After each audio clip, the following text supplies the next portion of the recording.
some came in leaking boats. Some swam the swirling rain-fed waters of the delta.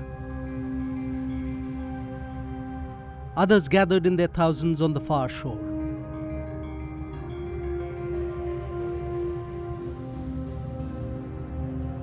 Those who could navigated the choppy seas.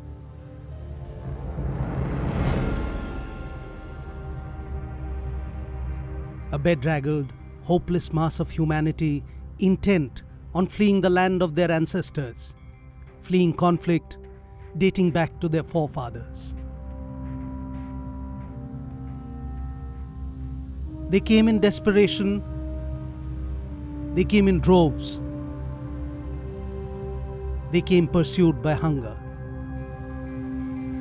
They came separated from their families. They came in the company of death. As villages in Rakhine burned and the Rohingyas fled, the world could not but take notice of what was happening.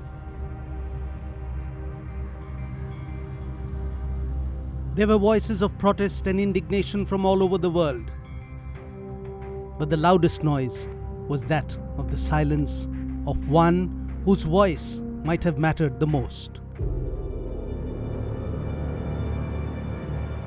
That voice was of a Nobel Peace Prize winner, a person who for decades had fought against the military junta in Myanmar. A voice that spoke of the power of non-violence. A person easily the most recognizable from that country, and a person that the international community looked upon to stop the killing of her countrymen. Our person of interest this week is Aung San Suu Kyi, under scrutiny for not trying to save the Rohingyas. Daw Suu Kyi, as she is known, is the perfect blend of Western liberal views with Eastern sensibilities. Oxford educated, highly intelligent, articulate and photogenic, she has always been a favorite of the international media. The frail-looking yet resolute and iron-willed lady who could take on the stocky army generals of the Burmese junta. Her loyalty to the people of Burma, her stance on democracy, and her solidarity with those imprisoned for demanding democracy earned her the respect of Burma and the world. Hers was the cause for democracy in the East. And she was and is the shining symbol of man's inherent, indelible right to be free and to live without persecution. Often described as the world's most persecuted minority, the Rohingya of Myanmar live in the western coastal state of Rakhine, one of the poorest states in the country. They are an ethnic group with Muslims in majority and have been for centuries a part of Buddhist majority Myanmar. However, theirs is a history of being ostracized in their own homeland. The Rohingya population is not considered one of the 135 official ethnic groups in Myanmar, and since 1982 has even been denied citizenship. For years now, theirs is a piteous tale of torture, persecution, rape and murders, which the international community is increasingly terming as a genocide, now happening under the watch of Aung San Suu Kyi's party that heads the government of Myanmar.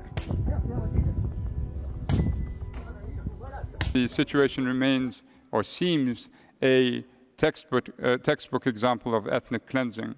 I call on the government to end its current cruel military operation with accountability for all violations that have occurred and to reverse the pattern of severe and widespread discrimination against the Rohingya population.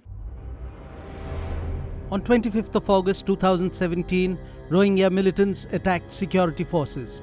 71 people died in the fighting that day, the bloodiest since conflict broke out in 2016 between ARSA, the Arakan Rohingya Salvation Army, and security forces in Myanmar's northern state of Rakhine. It is a relentless cycle.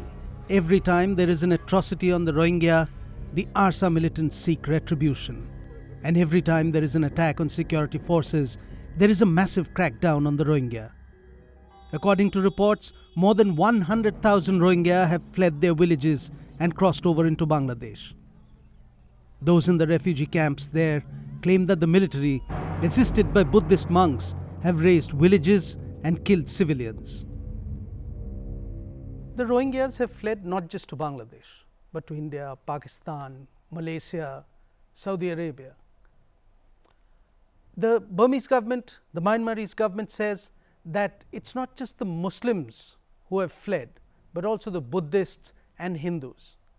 And with the international community not allowed access to Rakhine, and with Suu Kyi keeping her silence, there was no way to assess the situation, to assess the truth. But then Aung San Suu Kyi shocked everyone with her Facebook post about an iceberg of misinformation. This was simply the tip of a huge iceberg of misinformation, calculated to create a lot of problems between different communities and with the aim of promoting the interest of the terrorists. What else could Suu Kyi say? She can't acknowledge that the army has been very heavy-handed, which they have been. She has a point when she says the army was provoked. They were. And armies, when they are provoked, can be pretty nasty, especially if they are armies accustomed to ruling a country. Aung San Suu Kyi is the daughter of Myanmar's independence hero, General Aung San, who had worked to unite the various national groups of Burma to secure their independence from British rule. But on 19th of July 1947, 6 months before Burma was to become free, General Aung San was assassinated. His daughter Suu Kyi was just 2 at that time. He was an idol for Burma. He was Burma's, how shall I put it, Mahatma Gandhi and Subhash Chandra Bose combined in one. He was a great freedom fighter and democrat, but he was also an army general and a great victor. And this combination was very powerful in Burma. Burma became independent on 4th of January 1948, and 10 years later, in 1958, the army took control over the country for the first time. When democracy was restored, General Aung San's widow and Suu Kyi's mother gained prominence as a political figure in the newly formed Burmese government. In 1960, she was appointed Burmese ambassador to India, and the 15-year-old Suu Kyi came to live in Delhi with her mother. Sue, as I call her, was in college with my sister, Lady Sriram. Her mother became good friends of my parents. As a child, I would often go across to her mother's home and have khao sway. I loved khao sway, and in particular something that her mother's cook used to make, black rice pudding. I was a small little fat boy, as Sue often teases me, and her mother would feed me almost like a little pig. In 1962, there was another military coup in Burma, beginning the country's decline under military leadership. In 1964, Suu Kyi left India for Oxford University in the UK, where she studied philosophy, politics and economics. It was here that she met Michael Eris, whom she married in 1972. Sue was always a very idealistic woman. She had a very keen sense of idealism and a very firm, determined commitment to her principles. I remember a little story from Oxford in the 1970s, which shows you what sort of person she was and how she would respond to even the slightest hint of racial prejudice. I had been babysitting her son, came, Michael and Sue had returned after a movie they'd gone to see, and she'd said, let's have some cake and coffee before you go back. And while sitting, chatting, I told her a joke about the Chinese people, and unthinkingly, I called them chinks. And instantly she interrupted and she said, that's not acceptable, Karan. Not even in humor can you do that. And I could tell from the seriousness of her tone that she really meant what she was saying. And that's, to me, an indication of her firm principles and her absolute rigid refusal to accept any form of racial prejudice, which is why her attitude to the Rohingyas today and her silence is so surprising. It goes so completely against the character that I knew as Sue. In 1988, when Aung San Suu Kyi went back to Rangoon to look after her critically ill mother, her homeland was in the midst of a major political upheaval. Thousands of Burmese were taking to the streets every day, protesting against the military junta, demanding democratic reforms. And Suu Kyi, because of her pedigree, because of who her father had been and who her mother was propelled into leading the fight against military dictator General Ne Win. While she was there, a sort of spontaneous student movement against the Ne Win regime took place. And the students came and asked if she would lend her support. She was, after all, Aung San's daughter, and Aung San, as I said, is an icon in Burma.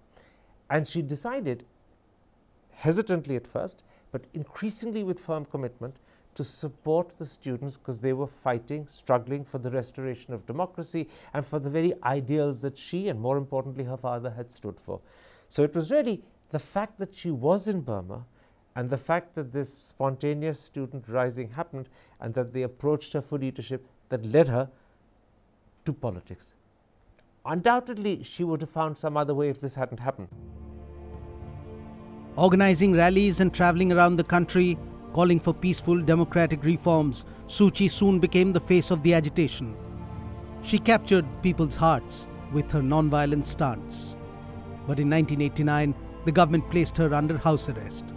In 1990, the military junta called for a multi-party election which gave a landslide victory to Aung San Suu Kyi's party, the National League for Democracy. The junta voided the results, refusing to hand over control to Suu Kyi, and intensified repression. The future for democracy in Burma seemed bleak. It was at this time that the Nobel Committee decided that there was no better person than Aung San Suu Kyi to win the prize for peace in 1991. She married an Englishman. They lived in London. And they felt that here was someone who was, quote unquote, one of us.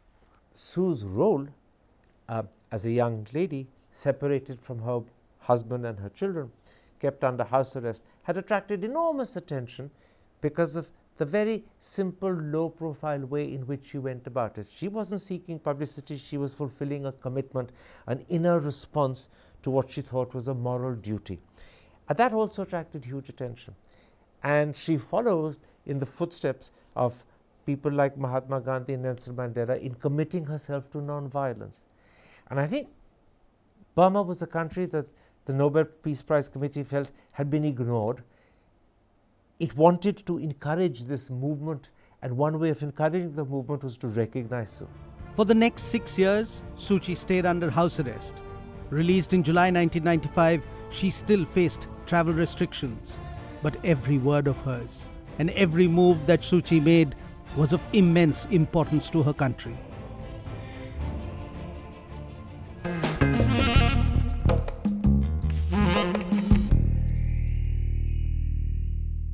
When Suu Kyi was under house arrest in what used to be her mother's house by the river, passers-by would often hear the strains of bark floating down from the house. And not allowed much access with the outside world, not even with her family, Suu Kyi remained in the center of Western media's interest. But it was a heartbreaking story in a sense, because a mother under house arrest, and thousands of kilometers away, her 2 sons and husband in UK, not allowed to set foot into Burma. In 1997, Suu Kyi's husband of 25 years, Michael Harris, was diagnosed with prostate cancer, and he was again denied visa by the Burmese government.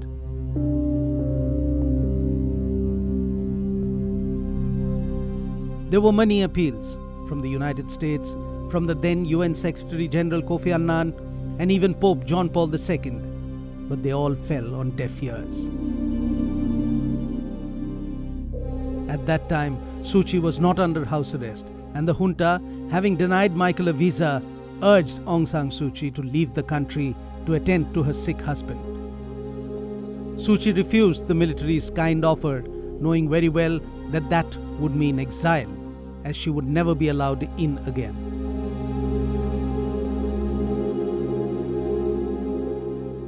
Suu Kyi recorded a farewell video message for Michael. Then with great difficulty and stealth, it was smuggled out of Burma, only to reach England 2 days after Michael had passed away.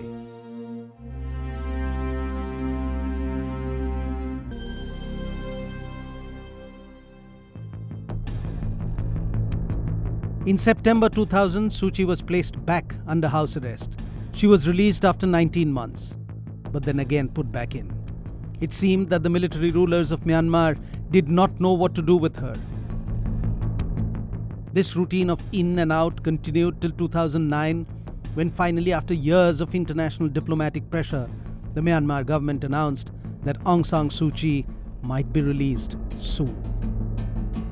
The timing was crucial. Burma, now called Myanmar, was facing elections, but the junta had made sure that Suu Kyi was not allowed to run for elections.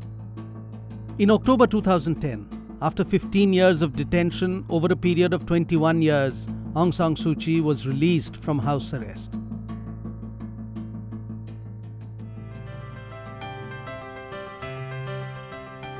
The world rejoiced. Her son Kim was allowed to visit her after a decade. The National League for Democracy, her party, finally regrouped and rejoined the political process. In 2013, for the first time in 24 years, Aung San Suu Kyi stepped out of the country as she embarked on a tour to meet friends who stood by her. In Delhi, Suu Kyi went to visit her old college.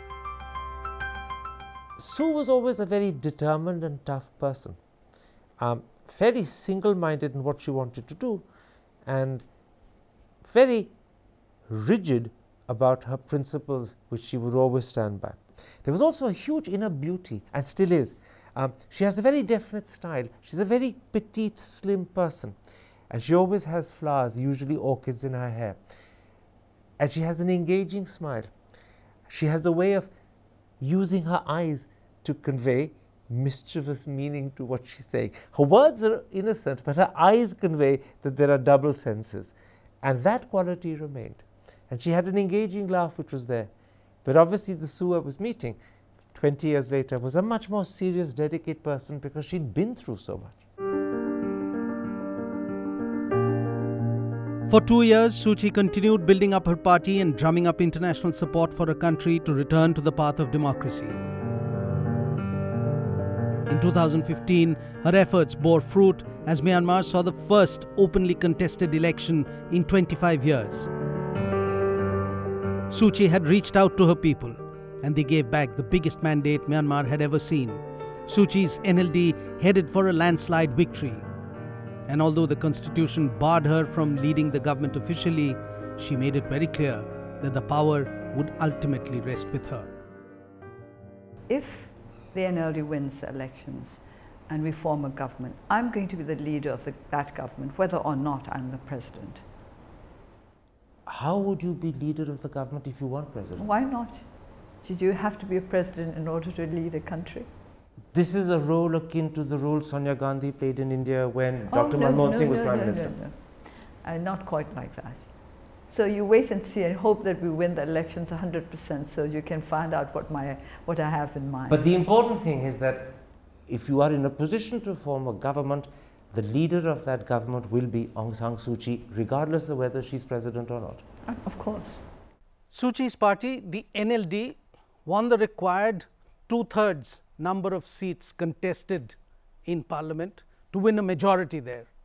But this majority, this mandate, did not reflect the true picture, because there were 1 million Rohingyas in Rakhine who did not vote for her, and they did not vote because they are not allowed to vote. They are not citizens of Myanmar and they don't have the right to vote. The Rohingyas originally many of them have been there for centuries. So for them to say they are not Burmese or they are foreigners is not entirely correct. But they do have a civil law that those who came earlier but were not registered as citizens, after 1823, that they would not be citizens. and that was repeated in the subsequent legislation. So they were left with a weird non-citizenship status. The Rohingya issue is one that's been simmering and occasionally boiling to the surface from the 40s. The Rohingya sided with the British, whilst the vast majority of Burma, pretty close to 95 or 95% of the country, sided with the Japanese. That first created a difference between the Rohingyas and the rest. Then in the early years after Burma's independence, the Rohingyas on one, maybe two occasions, sought a separate Muslim homeland for themselves. So Suu knew that the bitterness between the rest of the country and the Rohingyas would be a challenge that she would have to face sooner rather than later. For both those, and when I spoke to her in 2015, she said to me, one of the reasons why today I'm silent is because silence guarantees my capacity to be impartial when I come to power. Taking sides would assure that the other side dislike me. And I want reconciliation. Condemnation is an obstacle to that. And that's why I say the compromise she struck was one that had to be struck, but the nature of this compromise was wrong because she tilted far too much to the side of retaining her power and influence such as it is, and moved away far too much from the principles that she stood for. Suu Kyi's silence on the Rohingya crisis amidst international condemnation highlights the compromises she has possibly had to make. The military in Myanmar still controls three vital ministries: Home Affairs, Defence and Border Affairs. The constitution drafted by the previous military government guarantees the armed forces 1/4 of the seats in parliament.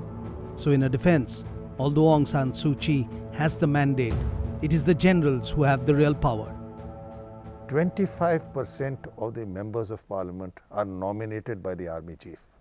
He wields more power than most political parties. You must remember, she was an army general's daughter. She is an army child. The Burmese army is an army that she has, I suppose, mixed emotions about. An enormous fondness, respect, regard for, because it was her father's army. And a certain sense of concern and apprehension of, because it was the army that had displaced democracy. The army is a state within a state, and it wields immense power.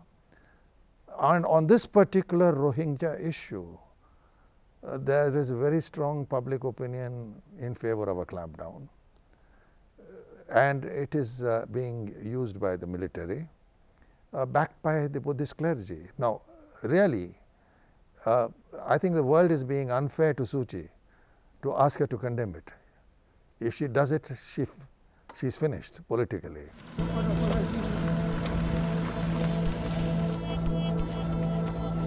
In 2016, Suu Kyi was accused of failing to protect Myanmar's Rohingya Muslims during the persecution that followed the October militant attacks by ARSA when they killed 9 police officers.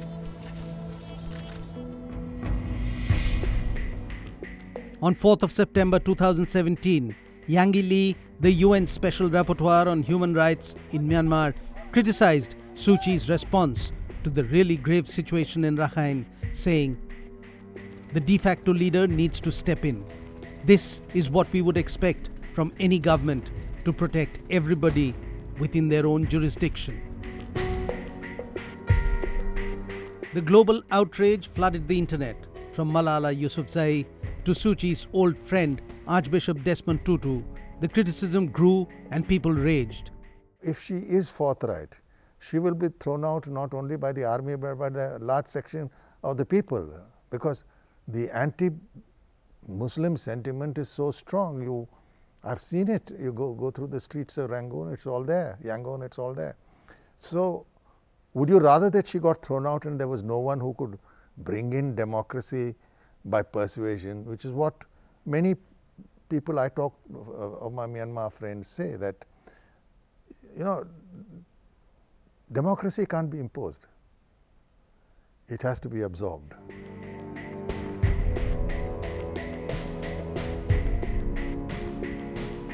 A global change.org petition asked the Nobel Institute to revoke the Nobel Peace Prize. The foundation had never received such a petition, and although it refused to do so, the anger kept growing. She's a deeply thoughtful, understanding, intelligent lady who's well aware, far more than you and I, of the predicament she is within. And she's well aware that values that she's cherished, for which she is renowned internationally, look as if they're being compromised. But she's also aware that a certain compromise was inevitable given her position.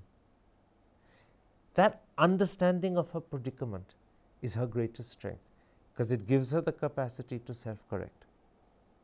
Her greatest weakness is that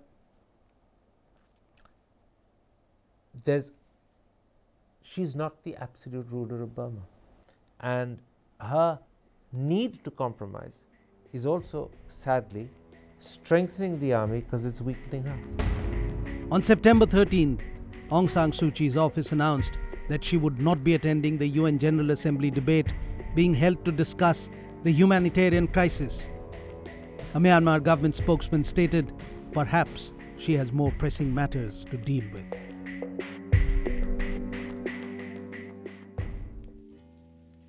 Ultimately, our aim should be to create a world free from the displaced, the homeless, and the hopeless.